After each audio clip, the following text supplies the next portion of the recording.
for it, but that is the way it's going so far for me. And then that finishes my quad routine. And before we talk about hamstrings, there's three things you got to do for me. Number one, you got to smash that like button on the video, especially if you're enjoying this content.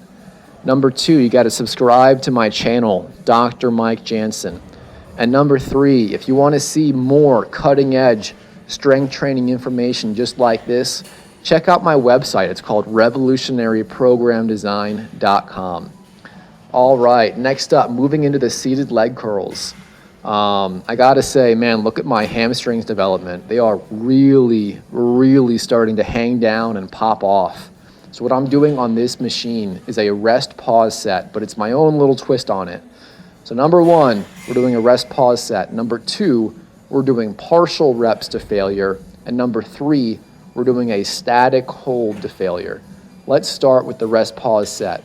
So as you may or may not know, a rest pause set's where you train to failure, rest 30 seconds, train to failure, rest 30 seconds, and train to failure a third time. I think I got 7 reps, then 2 reps, then 1 rep, something like that. I'm also doing something called the Poliquin Method on leg curls. It's where you point your toes towards your shins while you lift the weight, and then point your toes away from your shins while you lower the weight. That lets you eccentrically overload your hamstrings. Now, moving into step number 2, the partial reps to failure. I actually increased the weight on the machine for this part of the movement. I had 155 on the machine for the full range of motion reps.